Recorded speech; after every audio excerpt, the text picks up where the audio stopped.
Doctor, ഈ മൂത്രത്തിലുള്ള ആൾക്കാർ എന്തൊക്കെ ഫുഡ് ആണ് സാർ ആഹാരത്തിൽ ക്രമീകരിക്കേണ്ടത്?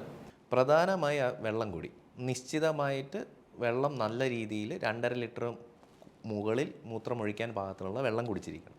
രണ്ടാമത്, ആഹാരത്തിൽ ഉപ്പ് നന്നായി നിയന്ത്രിക്കണം.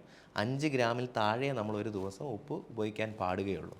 മൂന്നാമതായി, ഓക്സാലിക് ആസിഡ് കൂടുതലായിട്ടുള്ള ഭക്ഷണ പദാർത്ഥങ്ങൾ കുറയ്ക്കുക. അതായത് നമുക്ക് നട്ട്സ്, കട്ടൻ ചായ അല്ലെങ്കിൽ തക്കാളി ഇവയൊക്കെ കൂടുതൽ അമിതമായി ഉപയോഗിക്കുന്ന ഒരാളാണെങ്കിൽ അതെല്ലാം നിയന്ത്രിക്കേണ്ട ആവശ്യമുണ്ട്. നാലാമതായി, യൂറിക് ആസിഡ് കൂടുന്ന അവസ്ഥയിലുള്ള റെഡ് മീറ്റുകൾ അതൊക്കെ ഒഴിവാക്കേണ്ടതായി. അതായത് ബീഫ്, മട്ടൺ, പോർക്ക്, ചെറിയ മത്സ്യങ്ങൾ ഒക്കെ നമുക്ക് ഒഴിവാക്കി കഴിഞ്ഞാൽ യൂറിക് ആസിഡിൻ്റെ അളവ് ഒരു പരിധി വരെ കൺട്രോൾ ചെയ്യാൻ പറ്റും. ഇത്രയും കാര്യങ്ങളിൽ കൂടെ നമുക്ക് സ്റ്റോൺ പ്രിവെൻറ്റ് ചെയ്യാൻ പറ്റുന്നത് നമുക്ക് ഭക്ഷണത്തിൽ സിട്രിക് ആസിഡ് അടങ്ങിയ ആഹാരം കഴിക്കുക. അതായത് മുന്തിരി, നമുക്ക് ഓറഞ്ച്, നാരങ്ങ വെള്ളം ഇതൊക്കെ ഭക്ഷണത്തിൽ കൂടുതൽ ഉൾപ്പെടുത്തി കഴിഞ്ഞാൽ കല്ല് വരാനുള്ള സാഹചര്യം കുറയ്ക്കുന്നു.